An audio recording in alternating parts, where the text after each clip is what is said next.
আসসালামু আলাইকুম। ওয়ালাইকুম আসসালাম ওয়া রাহমাতুল্লাহি ওয়া বারাকাতুহু। তোমার নাম কি? আমার নাম মোহাম্মদ আবুল কালাম আজাদ। তুমি কি কোরআনের হাফেজ? জি, আমি কোরআন হাফেজ। ওই যে লোকজন অভিযোগ করে যে মাদ্রাসার ছেলেরা কোরআনের হাফেজ হয়, তর্জমা পারে না। এই কথার উত্তরে তুমি কি বলবা? এই কথার উত্তর হবে, প্রথমে হলো কোরআন মুখস্থ করতে হবে এবং তারপরে মুখস্থ করার পর তর্জমা নিয়ে ঘাটাঘাটি করতে হবে, বা আল্লাহ তাআলা যা বলেছে। তুমি কি কোরআনের তর্জমা শিখতেছো? জি। তুমি সূরা ফাতিহার তর্জমা বলতে পারবা? জি, বলতে পারবো। বলো তো, জোরে বলবা। হ্যাঁ। বিসমিল্লাহির রহমানির রহিম। অত্যন্ত দয়ালু চিরদয়মা আল্লাহর নামে শুরু করছি। আলহামদুলিল্লাহি রাব্বিল আলামিন।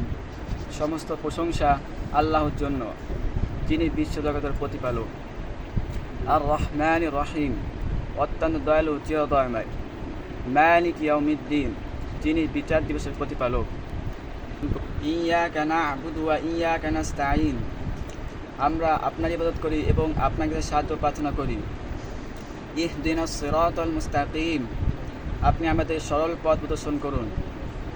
সিরাতাল লাযীনা আন'আমতা আলাইহিম গায়রিল মাগদুবি আলাইহিম ওয়ালাদ-দাল্লিন, ওই লোকদের পথ যাদেরকে আপনি নিয়ামত দান করেছেন, যারা গজবগ্রস্ত নয় এবং গোমরা নয়।